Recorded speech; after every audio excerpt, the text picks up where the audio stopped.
Olá, estamos no ar com o Academia e hoje vamos falar sobre o tratamento tributário das sociedades cooperativas. Atualmente existe uma legislação específica que regulamenta esses grupos, mas nem sempre foi assim.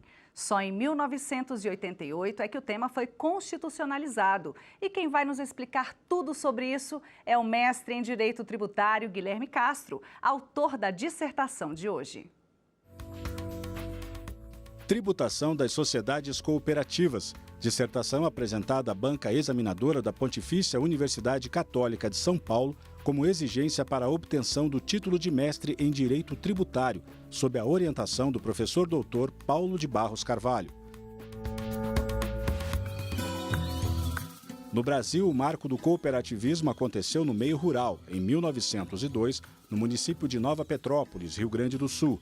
Mas a primeira lei brasileira a regular as cooperativas só veio 5 anos depois. A proposta da pesquisa é que a legislação atual seja revista e a tributação sobre as cooperativas tenha um tratamento adequado. E para debater o tema, recebemos Regina Barroso, advogada e mestre em Direito Tributário, e Maurício Tindo Vale, advogado e doutor em Direito Tributário. Obrigada pela presença de vocês, professores, aqui no Academia. Obrigada também, Guilherme. Seja bem-vindo ao nosso programa. Muito obrigada por trazer a sua pesquisa para a gente. Obrigado, Jordana. Bom, vamos começar então com a explicação. O que é uma cooperativa?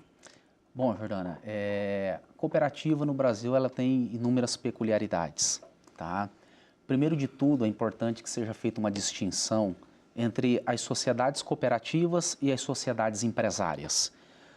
O ponto fundamental de partida é esse, saber que as cooperativas possuem peculiaridades suficientes que as distinguem de uma sociedade empresária. Então, partindo desse pressuposto, nós identificamos na Lei Geral do Cooperativismo e também no Código Civil características que são essenciais a esse modelo societário.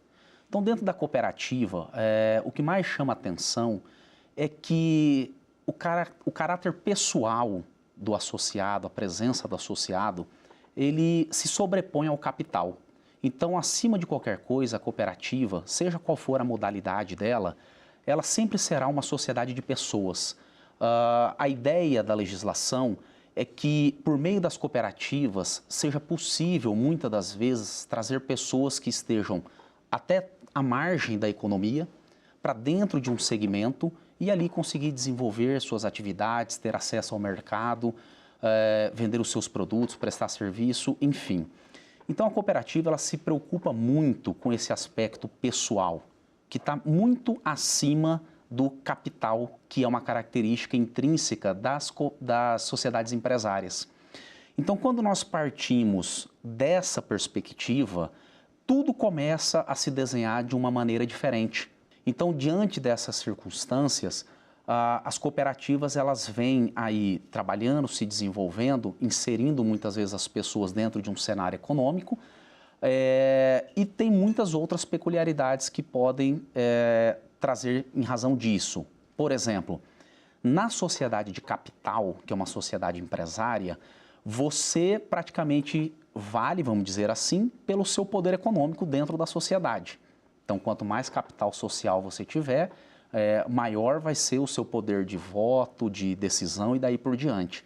Na cooperativa, por se tratar de uma sociedade de pessoas, pouco importa se você tem 1, 2 mil ou 10 mil de capital social. O seu voto sempre vai ser um só. Então vejam que realmente há um prestígio à pessoa em detrimento do capital.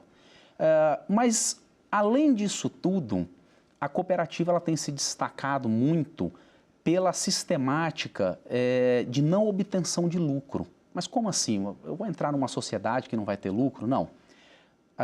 O que acontece na cooperativa, ao contrário das sociedades empresárias, é que ela busca, na verdade, sobra ou resultado, que é diferente tecnicamente de lucro.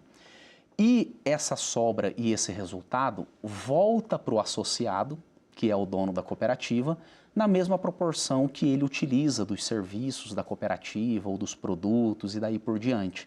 Então vejam que, dentro de um sistema cooperativo, além de você ter a possibilidade de se inserir dentro de um segmento econômico, prestar o seu serviço, vender o seu produto, você ainda tem a perspectiva de ter retorno, sobra de tudo aquilo que você mesmo envidou de esforço dentro daquela cooperativa.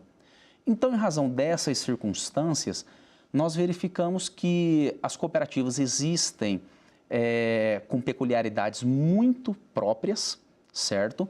E se nós formos verificar na legislação, primeiro, o Código Civil faz uma distinção entre sociedade empresária e sociedade simples. E aí o Código Civil acaba dizendo que as cooperativas se equiparam, juridicamente, pela natureza, às sociedades simples, tá? Evidentemente, existem certas controvérsias sobre essa classificação, se realmente as cooperativas são sociedades simples, em razão das inúmeras peculiaridades e características que a compõem, no sentido de que elas teriam elementos suficientes para serem um terceiro segmento societário, inclusive, né? Mas, enfim, são debates jurídicos que são travados, mas, seguindo a risca do Código Civil, as sociedades cooperativas são sociedades de pessoas, certo? E da natureza das simples. Ok. E você cita no seu trabalho que existe um desafio em relação à definição de conceitos, principalmente no que tange o conceito de ato cooperativo. Perfeito. E aí eu queria que você exemplificasse para a gente, né, o que é um ato cooperativo e quais são os desafios e as lacunas, prováveis lacunas legislativas que existem no ponto da tributação. Tá. Bom, primeiro de tudo, existe um certo ainda desconhecimento, poucas produções acadêmicas, bibliográficas, enfim, com relação ao cooperativismo de modo geral, tá? Em razão dessa circunstância, acaba, na prática, gerando muitas dúvidas com relação às atividades que são desempenhadas pelas cooperativas. Bom, nós temos uma legislação que é do ano de 1971, que é conhecida como Lei Geral do Cooperativismo, que é a Lei 5.764. Quando chega no ano de 1988, pela primeira vez no nosso ordenamento jurídico, o tema referente às cooperativas é trazido para dentro da Constituição Federal. E ali o Constituinte passa a tratar em várias passagens sobre a questão da atuação das cooperativas dentro do território nacional. Então fala que o legislador deve se empenhar no sentido de tratar as cooperativas de modo adequado tributariamente, certo? Diz também que o poder público deve se empenhar para apoiar, estimular o cooperativismo, para que cada vez mais esse segmento se desenvolva, cresça e daí por diante. Pois bem, o que nós temos na verdade? Nós temos aí uma legislação que é do ano de 1971 e nós temos em contrapartida uma Constituição Federal que é de 1988, trazendo, do meu ponto de vista, novas perspectivas para o cooperativismo. Muitas das vezes, me parece que algumas situações, principalmente de definição de ato cooperativo, que isso vai desencadear depois lá na tributação, não está tendo uma sintonia entre o que está previsto na Constituição Federal e o que havia sido previsto lá em 1971 na Lei Geral. E aí eu digo para você o seguinte, nos termos da Lei Geral do Cooperativismo, o artigo 79, parágrafo único, estabelece que o ato cooperativo é aquele praticado entre a cooperativa, o cooperado, para atingir as finalidades essenciais da cooperativa. Ou seja, é um ato puramente bilateral, uma operação estritamente interna, que tem que acontecer necessariamente dentro da cooperativa para que seja caracterizado como ato cooperativo, tá certo? O que isso resulta? Resulta no seguinte situação, à medida que eu consigo definir o que é ato cooperativo, eu consigo consequentemente saber o que vai ter de incidência tributária, o que não vai ter de incidência tributária. Por quê? O ato cooperativo, ele não é uma operação de compra e venda e ele também não é uma operação de mercado. Consequentemente, se ele não se trata de operação de compra e venda nem operação de mercado, é uma hipótese de não incidência tributária. Então, quanto maior for a minha definição de ato cooperativo, maior também será a não incidência da tributação, perfeito? Bom, quando eu verifico que o ato cooperativo está sendo definido pela lei geral como um ato estritamente bilateral e interno, a minha não incidência tributária fica limitada. Só que quando eu vou lá para a Constituição Federal, eu percebo que, apesar de não haver uma expressa definição do que seja ato cooperativo na Constituição, não por isso eu não consigo dali extrair pelo menos um conceito do que seja ato cooperativo. E eu acho que esse é o grande desafio. E eu poderia exemplificar da seguinte maneira. Quando eu olho para a Constituição Federal, eu não consigo encontrar a definição do que é tributo. Mas nem por isso eu posso dizer que não há um conceito constitucional do que é tributo. Tributo está definido lá no artigo 3º do Código Tributário, que é toda prestação pecuniária, compulsória, pague moeda e daí por diante, certo? Mas há, evidentemente, no contexto da Constituição, um conceito do que seja tributo. Até mesmo porque, como é que eu vou fazer o controle da constitucionalidade, vamos dizer assim, se eu não consigo extrair um conceito de dentro da Constituição Federal? Então, o legislador infraconstitucional poderia dizer o que bem quisesse sobre o que é tributo, se eu não pudesse extrair um conceito da Constituição. E nessa perspectiva, nessa mesma tocada, eu consigo entender que, por mais que não haja na Constituição Federal uma expressa determinação do que seja ato cooperativo, eu consigo sim extrair um conceito constitucional do que seja ato cooperativo para tentar validar ou não aquilo que está definido no artigo 79 da Lei Geral do Cooperativismo, certo? E o grande desafio do trabalho é justamente trabalhar essa situação, no sentido de que o que está previsto na lei geral não atende mais às perspectivas do Constituinte. Ok. Agora que nós já entendemos o que é um ato cooperativo, Perfeito. Eu vou pedir licença a vocês para fazer um breve intervalo. No segundo bloco, a gente volta com a exemplificação, né, na prática do que significa tudo isso que você está dizendo. Sim. A gente faz uma pequena pausa agora, voltamos já já, não saia daí.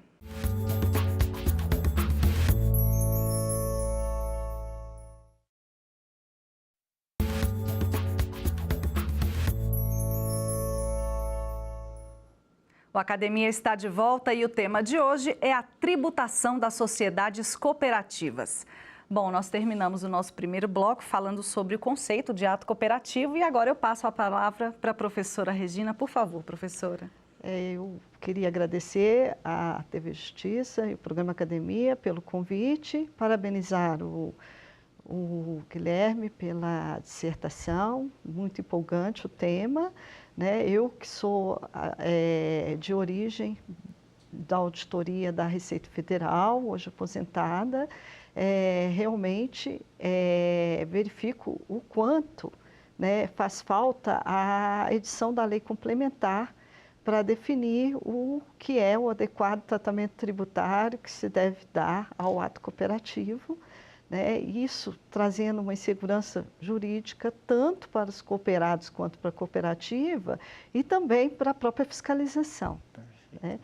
E eu gostaria de saber a sua opinião em relação à tributação do agronegócio, das cooperativas no agronegócio, que o que a gente verifica na legislação atual, a legislação concedeu, num primeiro momento, exclusões da sua base de cálculo no artigo 15 da MP 2158 e, posteriormente, diversos benefícios fiscais. E, em função disso, esses benefícios fiscais acabaram provocando um acúmulo de crédito em detrimento do débito tributário. E a minha pergunta é, se você entende que esse acúmulo de crédito acabou prejudicando a neutralidade que o legislador pretendeu dar a esse segmento. Professora Regina, uma satisfação estar aqui contigo. Então, nós sabemos que até hoje não houve a edição da lei complementar. E com relação a esse ponto, primeiro gostaria de fazer uma observação do que seria exatamente esse adequado tratamento tributário do ato cooperativo. Primeiro de tudo, nós temos que nos esforçar para encontrar uma resposta para o que é adequado. Até mesmo porque eu não posso dizer que no texto constitucional existem palavras sem sentido. Dentro dessa perspectiva, nós nos esforçando com outros artigos da Constituição Federal que fala do apoio, do estímulo ao cooperativismo, nós vamos construindo um sentido para que o que seja adequado, para que esse adequado seja tudo aquilo que for necessário ao apoio e ao estímulo do cooperativismo no Brasil, que vai estar lá próximo do artigo 172 da Constituição Federal. Então, quando eu junto adequado, apoio e estímulo, eu consigo construir um sentido para o que será essa lei complementar que deverá dar, então, esse adequado tratamento tributário ao ato cooperativo. E mais do que isso, do meu ponto de vista, o adequado tratamento tributário não é ao ato cooperativo, porque não me parece fazer tecnicamente algum sentido você dar adequado tratamento tributário àquilo que é a hipótese de não incidência tributária, porque o ato cooperativo é uma hipótese de não incidência. Então, a releitura que eu faço de modo constitucional é de que, na verdade, esse adequado tratamento tributário, que virá por lei complementar, pode inclusive ser uma isenção, podem ser benefícios, incentivos, o que for necessário, tudo no sentido de gerar apoio e estímulo ao exercício do cooperativismo no Brasil. E que esse adequado tratamento, ele tem que vir não ao ato cooperativo, ele tem que vir para as sociedades cooperativas. E aí, dentro dessa questão do agronegócio, realmente nós temos várias situações pontuais onde cooperativas ligadas a esse setor receberam determinados incentivos, vantagens e tudo mais, e acabou gerando inúmeros créditos aí que a doutora muito bem colocou, né? Qual que é a visão que eu tenho sobre isso? Primeiro de tudo, me parece que todos esses tratamentos tributários pontuais e específicos não foram exatamente dentro da perspectiva do adequado tratamento tributário, certo? Muitos vieram por medida provisória, depois foram convertidas em lei ordinária e não me parece que no aspecto formal esteja dentro daquele contexto da lei complementar exigida lá pelo artigo 146 da Constituição Federal, tá certo?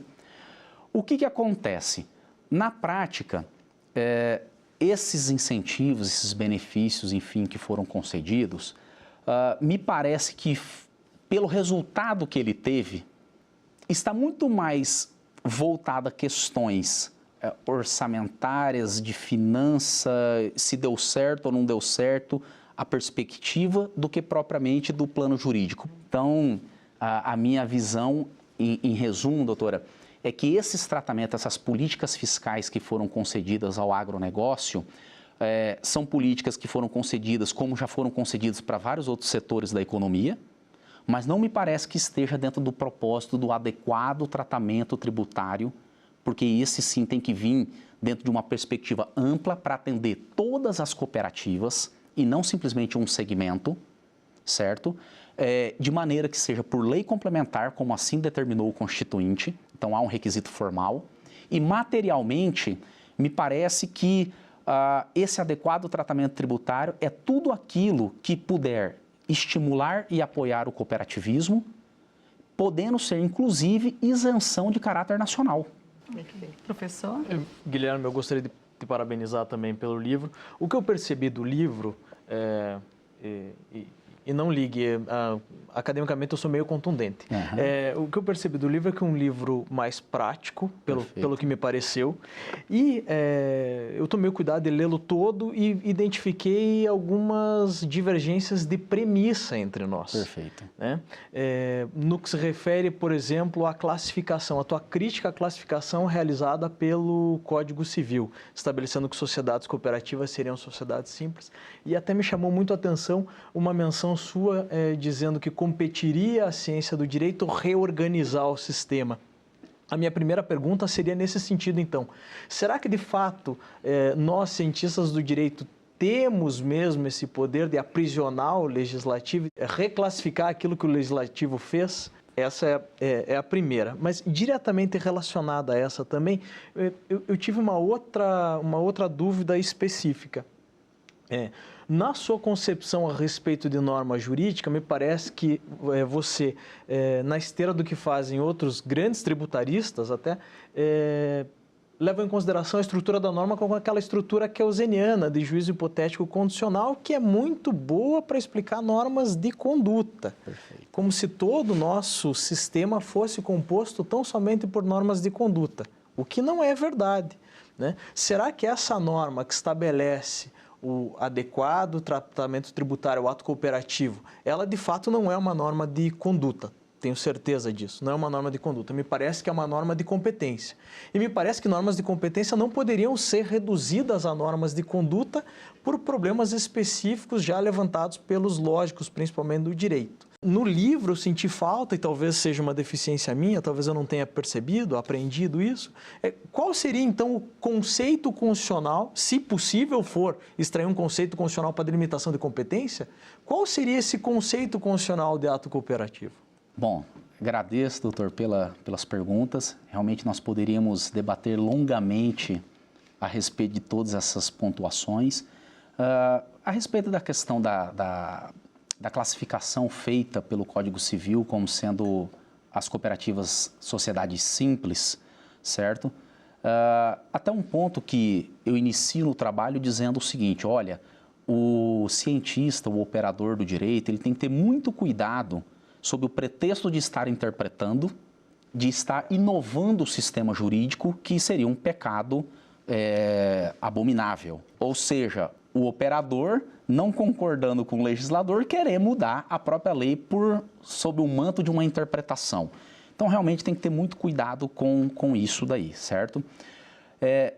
Tendo esse cuidado todo, depois de pesquisa, de levantamento e de estudo e tudo mais, nós identificamos em várias passagens do nosso direito situações onde, num determinado momento, o legislador cria uma situação, depois vem a doutrina e fala, olha, não era bem isso daqui, porque isso não combina com isso, nós precisamos não mudar a lei, mas nós precisamos reorganizar aqui para que o sistema fique ajustado através do papel interpretativo. E eu verifico que o papel do intérprete é justamente isso, é pegar aquele texto bruto, aquilo que foi produzido pelo Poder Legislativo, muitas vezes não numa linguagem muito acertada, que vez ou outra isso pode acontecer. Então, assim, tomando o devido cuidado, e claro, eu não teria como esgotar aqui o assunto, eu consegui observar que apesar do Código Civil ter dito que as sociedades cooperativas se equiparam às sociedades simples, e isso foi uma opção do legislador, criou-se uma equiparação. Como ele poderia ter dito o seguinte, sociedade cooperativa não tem nada a ver com sociedade simples, é uma terceira categoria de sociedade. Foi uma opção. Então, o que eu chamo a atenção é de que, quando foi feita essa opção, me parece, tá, isso primeiro num plano pré-legislativo, não tenha sido a melhor opção, mas enfim, está legislado. Já que está legislado, o desafio é, será que nós poderíamos, pelos elementos que existem, sem querer deturpar o direito, classificar essas sociedades cooperativas pelas características que lhes são próprias, que são diferentes das sociedades simples? Então, a ideia foi muito mais, e isso aqui eu quero deixar registrado, numa questão de provocação. Por quê? Como nós sabemos, nós estamos na área, e o doutor está estudando, está desenvolvendo trabalho no cooperativismo, sabemos o quanto precisamos estimular esse debate, esse raciocínio, e as provocações são mais que necessárias. Rapidamente, com relação à questão do conceito constitucional de ato cooperativo, realmente existem todas essas questões de norma de comportamento, norma de estrutura, norma de competência e daí por diante, não as desconsidero em hipótese alguma, mas, voltando sempre ao ponto central, a ideia, no primeiro momento, foi provocar o leitor. Continuo convicto, certo, de que realmente é possível, sim, a partir da leitura do texto constitucional, de uma revisão bibliográfica, de estudos, de embasamentos, de interpretação, extrair do texto da Constituição Federal uma ideia, sim, do que seja ato cooperativo, um conceito, e identificar se aquilo que foi previsto na lei lá em 1971 condiz com o espírito da atual Constituição Federal. Para quem tiver interesse, curiosidade, né, de se aprofundar na sua provocação, a pesquisa está publicada, né? O livro se chama Tributação das Sociedades Cooperativas. Eu agradeço muito a sua presença aqui, Guilherme. Muito obrigado, Jordana. Obrigada. Obrigada também aos debatedores, professores. E é isso, a academia chega ao fim, mas a íntegra do programa está disponível na internet. Acesse tvjustiça.jus.br ou entre em contato com a nossa produção para enviar uma sugestão de tema. O e-mail é academia@stf.jus.br. Você segue agora com a nossa programação. Tchau!